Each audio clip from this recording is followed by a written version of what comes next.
Hello, my name is Jesslyn, and welcome back to my channel where I post literally whatever I want. In this week's episode of What is Jesslyn Posting this week, of a review, a reading vlog. I'm doing a reading vlog this week. I have not read anything in like a good 3 or 4 months, and I said, not anymore. It's summer.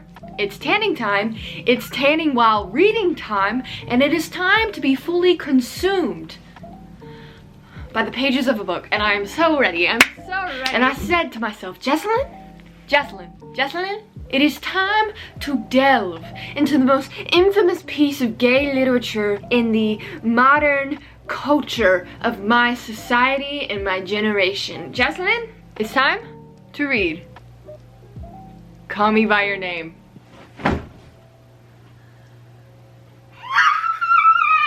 I am so ready to disassociate while tanning and pretending I myself am in the hot summer sun of northern Italy with Timothée Chalamet. Anyway, so come along with me. Come on, let's go read some books. Come on. Are you ready? Are you ready to start this journey of the book? I am. I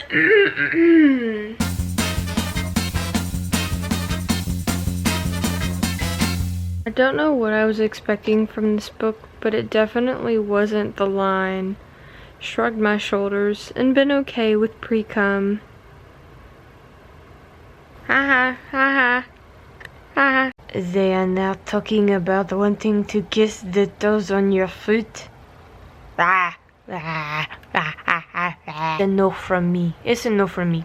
Okay, I'm about 38 pages in, and I think it is time for me to stop because I'm getting very sleepy and my melatonin is kicking in. I can feel it in my eyes. Good night.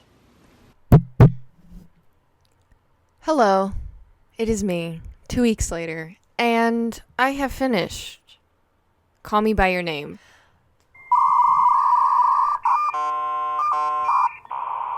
Words cannot describe this book. A couple days after I started Call Me By Your Name, my family took their annual vacation to Ocracoke Island, which place is like heaven. Hopefully, I am a couple shades darker than I was in the previous videos, and sadly, I am 5 pounds heavier. You see this? You see this bad boy? I had 2 of these in the span of 3 days. I also had burritos almost every day. Needless to say, my colon is crying. But reading on the beach is literally one of my favorite things to do of all time. The ocean, noise, breeze in the back, the squawk of seagulls. The sun is like giving you a hug.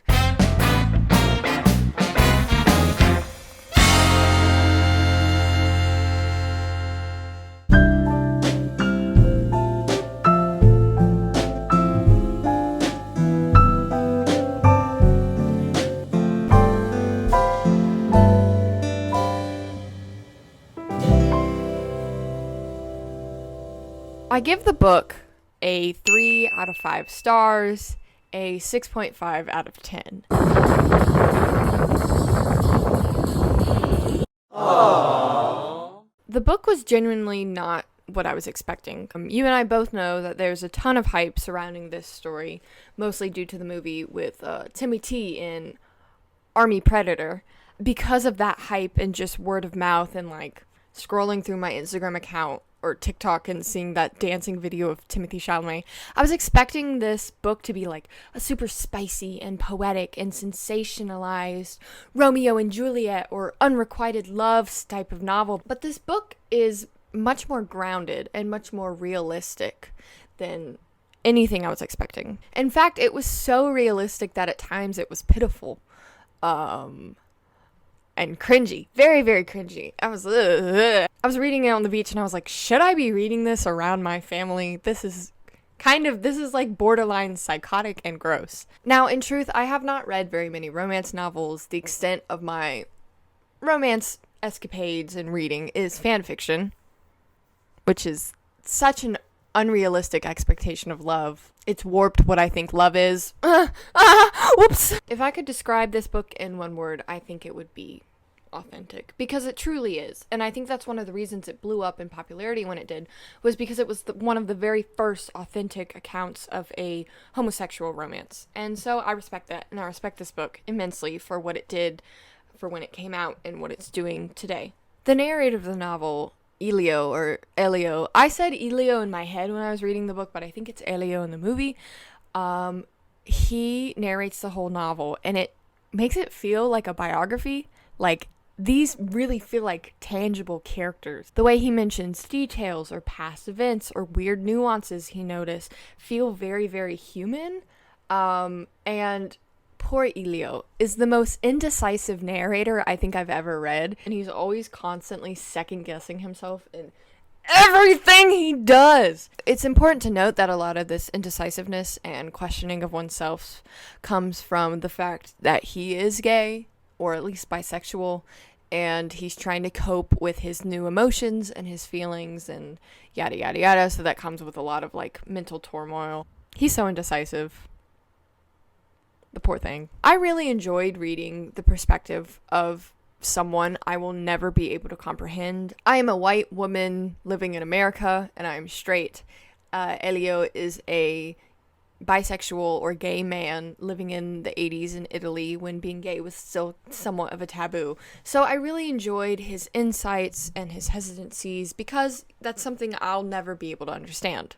And so reading this book was like peeking into a mind that I'll never experience. I still don't know how to say this dude's last name. Aciman. Oh. I really enjoyed his writing style. It's not poetic, but it is pretty. Someone on Goodreads said it better than I ever will. I'll insert a picture here. Okay, you done? You better be done. But overall, I really enjoyed the book. Was it what I was expecting? No, but it was still really good because it was just so authentic. Now let's move on to the movie. I know I'm in the minority when I say this, but I really did not enjoy the movie whatsoever. Yeah, Armie Hammer really just kind of like screwed the movie up for me, because instead of it feeling like romance or love, he felt like he was taking advantage of Timothée Chalamet the entire movie, and I really did not enjoy that. What's that word? Grooming? Yeah, Oliver felt like he was grooming Elio in the movie. I don't think it helped that I watched this with my mom. Look at our tomatoes. We grew these ourselves. This is why you grow your own. When do you see this color? When do you see this color? Never. So, this guy's... Timothy! Yeah, that was a wild ride. I can recognize that the movie was really well shot and well written, and it's beautiful, and I love the scenes of Italy and, yada, yada, yada.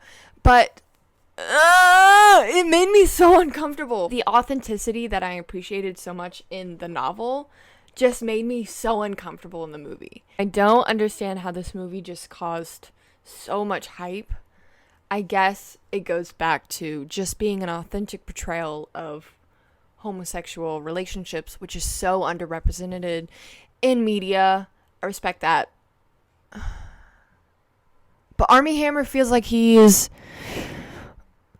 taking advantage of him. If you love the movie, I am very sorry. I respect it. Can't get behind it. Just makes me uncomfortable. I gave it a 2 out of 5. 2 out of 5, maybe. Anyway, that's my thoughts of Call Me By Your Name, movie and book. I think it goes without saying that the book is so much better than the movie, as is often in book to movie adaptations. Oh shoot, I have to go to lunch. Okay, I gotta wrap this up. Overall thoughts. Book, pretty good. Authentic, love it. Movie, made me uncomfortable. Authentic. I respect it, but I don't necessarily love it. Yay. In terms of Call Me By Your Name related media, last, the movie. Second, the book. First, Call Me By Your Name by Lil Nas X. That song hits! It hits! Okay, that's it. Thank you for watching.